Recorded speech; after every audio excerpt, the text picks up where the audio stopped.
ഭാരതീയ ജ്യോതിഷത്തിലെ 27 നക്ഷത്രങ്ങളിൽ 23ാമത്തെ നക്ഷത്രമാണ് അവിട്ടം. മകരം രാശിയിൽ 23°20' മുതൽ കുംഭം രാശിയിൽ 6°40' വരെയാണ് ഈ നക്ഷത്രത്തിന്റെ വ്യാപ്തി. അതായത് അവിട്ടം നക്ഷത്രത്തിന്റെ ആദ്യ പകുതി മകരം രാശിയിലും ബാക്കി പകുതി കുംഭം രാശിയിലുമാണ് വരുന്നത്. സംസ്കൃതത്തിൽ ധനിഷ്ഠ എന്നറിയപ്പെടുന്ന ഈ നക്ഷത്രത്തിന്റെ അർത്ഥം ഏറ്റവും ധനമുള്ളതല്ലെങ്കിൽ ഏറ്റവും പ്രശസ്തമായത് എന്നാണ്. ഈ പേര് സൂചിപ്പിക്കുന്നത് പോലെ തന്നെ ഭൗതികമായ അഭിവൃദ്ധിയും സാമൂഹികമായ അംഗീകാരവും ഈ നക്ഷത്രത്തിൽ ജനിച്ചവർക്ക് സ്വാഭാവികമായി ലഭിക്കാറുണ്ട്. ജ്യോതിഷശാസ്ത്രം അനുസരിച്ച് ചൊവ്വയാണ് അവിട്ടം നക്ഷത്രത്തിന്റെ അധിപൻ. ഊർജം, സാഹസികത, പോരാട്ടവീര്യം, നിർമ്മാണാത്മകമായ കഴിവുകൾ എന്നിവയുടെ പ്രതീകമാണ് ചൊവ്വ. അതേസമയം അവിട്ടം നക്ഷത്രം സ്ഥിതി ചെയ്യുന്ന രാശികളായ മകരത്തിന്റെയും കുംഭത്തിന്റെയും അധിപൻ ശനിയാണ്. അതുകൊണ്ട് തന്നെ ചൊവ്വയുടെ ചടുലതയും ശനിയുടെ അച്ചടക്കവും പക്വതയും ഒത്തുചേരുന്ന ഒരു സവിശേഷ വ്യക്തിത്വമാണ് അവിട്ടം നക്ഷത്രക്കാരുടേത്. ഈ രണ്ട് ഗ്രഹങ്ങളുടെ സ്വാധീനം ഇവരുടെ ജീവിതത്തിൽ വ്യക്തമായ കർമ്മോത്മകതയും ലക്ഷ്യബോധവും നൽകുന്നു. അഷ്ടവസുക്കളാണ് അവിട്ടം നക്ഷത്രത്തിന്റെ ദേവതകൾ. പ്രകൃതിയിലെ 8 അടിസ്ഥാന ഘടകങ്ങളായ ഭൂമി, ജലം, അഗ്നി, വായു, ആകാശം, സൂര്യൻ, ചന്ദ്രൻ, നക്ഷത്രങ്ങൾ എന്നിവയെയാണ് അഷ്ടവസ്തുക്കൾ പ്രതിനിധീകരിക്കുന്നത്. ഈ 8 ഊർജ്ജ സ്രോതസ്സുകളുടെയും അനുഗ്രഹമുള്ളതിനാൽ ജീവിതത്തിന്റെ വിവിധ മേഖലകളിൽ വൈദഗ്ധ്യം തെളിയിക്കാൻ അവിട്ടം നക്ഷത്രക്കാർക്ക് സാധിക്കുന്നു. മൃദംഗമോ മുരളിയോ ആണ് ഈ നക്ഷത്രത്തിന്റെ ചിഹ്നമായി കരുതപ്പെടുന്നത്. ഇത് ശബ്ദത്തെയും താളത്തെയും സൂചിപ്പിക്കുന്നു. ജീവിതത്തിലെ ഏത് പ്രതിസന്ധിയിലും തനതായ ഒരു താളം കണ്ടെത്താനും അതിനനുസരിച്ച് മുന്നേറാനും ഇവർക്ക് പ്രത്യേക കഴിവുണ്ട്. പൊതുവെ അവിട്ടം നക്ഷത്രക്കാർ കഠിനാധ്വാനികളും കാര്യപ്രാപ്തിയുള്ളവരുമാണ്. വെറുതെ ഇരിക്കാൻ ഇഷ്ടപ്പെടാത്ത ഇവർ എപ്പോഴും പുതിയ കാര്യങ്ങൾ പഠിക്കാനും നടപ്പിലാക്കാനും താല്പര്യം കാണിക്കുന്നു. എങ്കിലും ചൊവ്വയുടെ സ്വാധീനം മൂലം പെട്ടെന്നുണ്ടാകുന്ന ദേഷ്യവും നിർബന്ധ ബുദ്ധിയും ഇവരുടെ സ്വഭാവത്തിന്റെ ഭാഗമാണ്. സാമൂഹികമായി വലിയ ബന്ധങ്ങൾ കാത്തുസൂക്ഷിക്കുമ്പോഴും ആന്തരികമായി ഇവർ ഒരുതരം ഏകാന്തത അനുഭവിക്കാറുണ്ട്. ഈ നക്ഷത്രത്തെക്കുറിച്ച് ജ്യോതിഷ ഗ്രന്ഥങ്ങൾ പറയുന്ന മറ്റൊരു പ്രധാന കാര്യം ദാമ്പത്യ ജീവിതത്തിലെ അസ്വാരസ്യങ്ങളാണ്. ഇത് പലപ്പോഴും അവരുടെ അമിതമായ സ്വതന്ത്ര ചിന്താഗതിയുടെയോ അല്ലെങ്കിൽ പങ്കാളിയുമായി ആശയങ്ങൾ പങ്കുവെക്കുന്നതിലോ കുറവ് കൊണ്ടോ ഉണ്ടാകുന്നതാണ്. ഭീഷ്മ പിതാമഹനെ പോലെയുള്ള പുരാണ കഥാപാത്രങ്ങളുടെ ജീവിതം അവിട്ടം നക്ഷത്രത്തിന്റെ സവിശേഷതകൾക്ക് മികച്ച ഉദാഹരണങ്ങളാണ്. ത്യാഗവും വാക്കും പാലിക്കാനുള്ള കണിശതയും ഈ നക്ഷത്രത്തിന്റെ ദൃഢതയെ കാണിക്കുന്നു. അവിട്ടത്തിന് കൊട്ടിപ്പൊട്ടും എന്ന പഴഞ്ചൊല്ല് ഇവരുടെ സാമ്പത്തികമായ ഉന്നതിയെയും പെട്ടെന്നുള്ള വളർച്ചയെയും സൂചിപ്പിക്കുന്ന ഒന്നാണ്. എന്നാൽ ഈ ഭാഗ്യം വെറുതെ ലഭിക്കുന്നതല്ല, മറിച്ച് അവരുടെ നിരന്തരമായ പ്രയത്നത്തിന്റെ ബലം കൂടിയാണ്. അവിട്ടം നക്ഷത്രക്കാരുടെ സ്വഭാവം, അവർ നേരിടുന്ന വെല്ലുവിളികൾ, അവരുടെ ജീവിതത്തിലെ ഗുണദോഷങ്ങൾ, ആരും ശ്രദ്ധിക്കാത്ത ചില നിഗൂഢ വശങ്ങൾ എന്നിവയെക്കുറിച്ചുള്ള ആഴത്തിലുള്ള അന്വേഷണമാണ് ഈ വീഡിയോ. അന്ധവിശ്വാസങ്ങൾക്കപ്പുറം ഈ നക്ഷത്രത്തിന്റെ ഊർജം എങ്ങനെ ഒരാളുടെ വ്യക്തിത്വത്തെ രൂപപ്പെടുത്തുന്നുവെന്നും അത് സമൂഹത്തിന് എങ്ങനെ ഉപകരിക്കുമെന്നും ഈ വീഡിയോയിലൂടെ നമുക്ക് പരിശോധിക്കാം. ജ്യോതിഷത്തെ കേവലം പ്രവചനമായി കാണാതെ വ്യക്തിത്വ വികാസത്തിനുള്ള ഒരു വഴികാട്ടിയായി കാണുന്നവർക്ക് അവിട്ടം നക്ഷത്രത്തെക്കുറിച്ചുള്ള ഈ പഠനം തികച്ചും പ്രയോജനപ്രദമായിരിക്കും.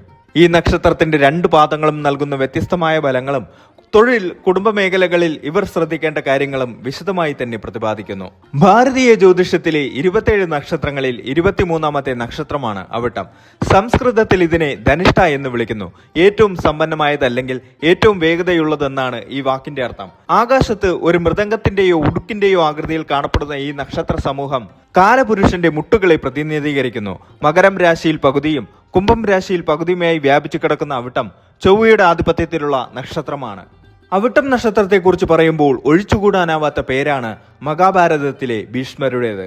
അഷ്ടവസുക്കളിൽ ഒരാളായ പ്രഭാസനാണ് ഭൂമിയിൽ ഭീഷ്മരായി ജനിച്ചത്. അവിട്ടം നക്ഷത്രത്തിന്റെ ഗുണദോഷങ്ങൾ ഭീഷ്മരുടെ ജീവിതത്തിൽ നിഴലിക്കുന്നത് കാണാം. അവിട്ടം നക്ഷത്രക്കാർ സമൂഹത്തിൽ എപ്പോഴും ശ്രദ്ധിക്കപ്പെടുന്നവരായിരിക്കും. അവരുടെ ചില പ്രധാന സവിശേഷതകൾ നോക്കുമ്പോൾ ചൊവ്വയുടെ നക്ഷത്രമായതിനാൽ ഇവർ അതീവ ഊർജ്ജസ്വലരാണ്. തോൽക്കാൻ ഇവർക്ക് മനസ്സില്ല. കഠിനാധ്വാനം കൊണ്ട് ജീവിതത്തിൽ ഉയർന്ന നിലയിലെത്താൻ ഇവർക്ക് സാധിക്കും. മൃദംഗം ചിഹ്നമായതിനാൽ ഇവർക്ക് സംഗീതത്തോടും താളത്തോടും പ്രത്യേക താല്പര്യമുണ്ടാകും. പല പ്രശസ്ത ഗായകരും വാദ്യകലാകാരന്മാരും ഈ നക്ഷത്രത്തിൽ ജനിച്ചവരാണ്. ഒരു ഗ്രൂപ്പിനെ നയിക്കാൻ ഇവർക്ക് പ്രത്യേക കഴിവുണ്ട്. കാര്യങ്ങൾ കൃത്യമായി പ്ലാൻ ചെയ്യാനും നടപ്പിലാക്കാനും ഇവർ മിടുക്കരായിരിക്കും. ഇവർ പരമ്പരാഗതമായ രീതികളെ ചോദ്യം ചെയ്യുകയും പുതിയ പാതകൾ വെട്ടിത്തെളിക്കുകയും ചെയ്യുന്നു. സ്വന്തം ലാഭത്തേക്കാൾ ഉപരിയായി തന്റെ ചുറ്റുമുള്ളവരുടെ വളർച്ച ഇവർ ആഗ്രഹിക്കുന്നു. അനീതി കണ്ടാൽ പ്രതികരിക്കാൻ ഇവർക്ക് ഭയമില്ല. ചൊവ്വയുടെ സ്വാധീനം ഇവരെ ഒരു പോരാളിയാക്കി മാറ്റുന്നു. ഏതൊരു നാണയത്തിനും 2 വശങ്ങളുള്ളതുപോലെ അവിട്ടത്തിനും ചില പരിമിതികളുണ്ട്. ചൊവ്വയുടെ സ്വാധീനം ചിലപ്പോൾ ഇവരെ പെട്ടെന്ന് പ്രകോപിതരാക്കും. ദേഷ്യം വന്നാൽ ഇവർ നിയന്ത്രണം വിട്ട് പെരുമാറാൻ സാധ്യതയുണ്ട്. താൻ പിടിച്ച മുയലിന് കൊമ്പ് മൂന്നെന്ന സ്വഭാവം ഇവർക്ക് ദോഷം ചെയ്യും. മറ്റുള്ളവരുടെ അഭിപ്രായങ്ങളെ കേൾക്കാൻ ഇവർ പലപ്പോഴും തയ്യാറാകില്ല. അവിട്ടം നക്ഷത്രക്കാരുടെ ദാമ്പത്യ ജീവിതത്തിൽ പലപ്പോഴും അസ്വാരസ്യങ്ങൾ കാണാറുണ്ട്. ഇത് അവരുടെ അമിതമായ സ്വതന്ത്ര ചിന്താഗതി കൊണ്ടോ അല്ലെങ്കിൽ പങ്കാളിയുമായുള്ള ആശയവിനിമയങ്ങളുടെ കുറവ് കൊണ്ടോ സംഭവിക്കുന്നതാണ്. താൻ ചെയ്യുന്ന കാര്യങ്ങൾ എല്ലാവരും അറിയണമെന്നും തന്നെ പുകഴ്ത്തണമെന്നുമുള്ള അതിയായ ആഗ്രഹം ഇവർക്കുണ്ടാകും. അവിട്ടം നക്ഷത്രക്കാർ അനുഭവിക്കുന്ന ഏറ്റവും വലിയ പ്രതിസന്ധി അകം ശൂന്യമാണെന്ന തോന്നലാണ്. പുറമെ വലിയ സമ്പത്തും പ്രശസ്തിയും ഉണ്ടെങ്കിലും ഉള്ളിന്റെ ഉള്ളിൽ എന്തോ ഒന്ന് നഷ്ടപ്പെട്ടതുപോലെ ഇവർക്ക് തോന്നും. ഈ ശൂന്യതയാണ് യഥാർത്ഥത്തിൽ അവരെ ആത്മീയതയിലേക്ക് നയിക്കുന്നത്. ഈ ശൂന്യതയെ ഭയപ്പെടാതെ അതിനെ ധ്യാനമാക്കി മാറ്റിയാൽ ഇവർക്ക് വലിയ സിദ്ധികൾ കൈവരും. അവിട്ടം നക്ഷത്രം മകരത്തിലും കുംഭത്തിലുമായി വിഭജിക്കപ്പെട്ടിരിക്കുന്നു. മകരത്തിലെ അവിട്ടം കൂടുതൽ ഭൗതികവാദിയും കഠിനാധ്വാനികളുമാണ്. എന്നാൽ കുംഭത്തിലെ അവിട്ടം കൂടുതൽ ദാർശനികരും വിപ്ലവകാരികളുമാണ്. ഈ രണ്ട് സ്വഭാവങ്ങളും ഒരേ വ്യക്തിയിൽ പലപ്പോഴും സംഘർഷം സൃഷ്ടിക്കാറുണ്ട്. അവിട്ടം നക്ഷത്രക്കാർക്ക് സമയത്തെക്കുറിച്ച് കൃത്യമായ ധാരണയുണ്ടാകും. അവർ പലപ്പോഴും അവരുടെ കാലഘട്ടത്തെക്കാൾ മുൻപേ സഞ്ചരിക്കുന്നവരായിരിക്കും. അതുകൊണ്ട് തന്നെ പലപ്പോഴും അവരുടെ ആശയങ്ങൾ സമകാലികർക്ക് മനസ്സിലാക്കാൻ ബുദ്ധിമുട്ടായിരിക്കും. ഈ നക്ഷത്രക്കാർ ചെയ്യുന്ന നല്ല കാര്യങ്ങൾക്കും ചീത്ത കാര്യങ്ങൾക്കും ഫലം വളരെ വേഗത്തിൽ ലഭിക്കും. ഇവർക്ക് കർമ്മം വേഗത്തിൽ തീർക്കേണ്ടതുണ്ടെന്നതാണ് ഇതിന്റെ അർത്ഥം. അവിട്ടം നക്ഷത്രക്കാർക്ക് അനുയോജ്യമായ തൊഴിൽ മേഖലകൾ നോക്കുമ്പോൾ സംഗീതം, നൃത്തം, ഭരണം, സൈന്യം, പോലീസ്, ശാസ്ത്രം, ഗവേഷണം, റിയൽ എസ്റ്റേറ്റ്, നിർമ്മാണം തുടങ്ങിയ മേഖലകളിൽ ഇവർക്ക് ശോഭിക്കാൻ സാധിക്കും. അവിട്ടം നക്ഷത്രക്കാർ ശ്രദ്ധിക്കേണ്ട ചില ആരോഗ്യ പ്രശ്നങ്ങളുണ്ട്. മുട്ടുകൾ കേൾക്കുന്ന പരിക്കുകൾ, രക്തസമ്മർദ്ദം, ഹൃദയ സംബന്ധമായ അസുഖങ്ങൾ, ശരീരത്തിലെ വായുകോപം തുടങ്ങിയ ആരോഗ്യ പ്രശ്നങ്ങൾ ശ്രദ്ധിക്കണം. ജീവിതത്തിൽ കൂടുതൽ സമാധാനവും പുരോഗതിയും നേടാൻ ചില പരിഹാരങ്ങൾ ചെയ്യുന്നത് ഉത്തമമാണ്. ഉള്ളിലെ ശൂന്യതയെ ഭയപ്പെടാതെ ദിവസവും ചുരുങ്ങിയത് 20 മിനിറ്റ് ധ്യാനിക്കുക. ചൊവ്വയുടെ ദോഷങ്ങൾ മാറാനും ഊർജം ശരിയായ ദിശയിൽ ഉപയോഗിക്കാനും സുബ്രഹ്മണ്യ സ്വാമിയെ ആരാധിക്കുന്നത് ഉത്തമമാണ്. ഉടുക്ക് കൈയിലേന്തിയ ശിവനെ ആരാധിക്കുന്നത് ജീവിതത്തിലെ താളപ്പിഴകൾ മാറ്റാൻ സഹായിക്കും. തനിക്ക് ലഭിക്കുന്ന സമ്പത്തിന്റെ ഒരു ഭാഗം മറ്റുള്ളവർക്കായി നൽകുക. ഇത് അഷ്ടവസുക്കളുടെ അനുഗ്രഹം നിലനിർത്താൻ സഹായിക്കും. അവിട്ടം നക്ഷത്രം എന്നത് കേവലം ഒരു ജന്മനക്ഷത്രമല്ല. അത് മറിച്ച് പ്രപഞ്ചത്തിലെ മഹാശബ്ദമായ ഓങ്കാരത്തിന്റെ താളമാണ്. സമ്പത്തും സൗഭാഗ്യവും ഈ നക്ഷത്രക്കാർക്ക് ജന്മസിദ്ധമായി ലഭിക്കുമെങ്കിലും ആത്മീയമായ ഒരു തിരിച്ചറിവില്ലെങ്കിൽ അവർക്ക് പൂർണ്ണമായ തൃപ്തി ലഭിക്കില്ല. ഭീഷ്മരെ പോലെ ത്യാഗസന്നദ്ധതയും ഓടക്കുഴലിനെ പോലെ ശൂന്യതയും കൈമുതലാക്കിയാൽ അവിട്ടം നക്ഷത്രക്കാർക്ക് ലോകം കണ്ടതിൽ വെച്ച് ഏറ്റവും വലിയ വിപ്ലവകാരികളും മനുഷ്യസ്നേഹികളുമായി മാറാൻ കഴിയും. അവിട്ടം എന്നത് കേവലം പണമുണ്ടാക്കാനുള്ള യോഗമല്ല, മറിച്ച് നാദത്തെയും ഊർജത്തെയും നിയന്ത്രിക്കാനുള്ള പ്രപഞ്ചത്തിന്റെ വരദാനമാണ്.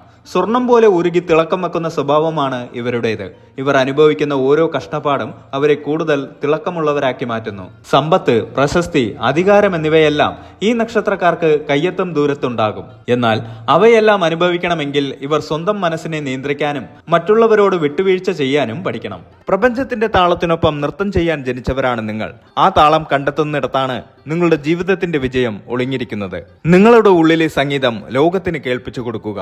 കാരണം നിങ്ങൾ അവിട്ടമാണ് ഈ പ്രപഞ്ചത്തിന്റെ പ്രിയപ്പെട്ട താളം.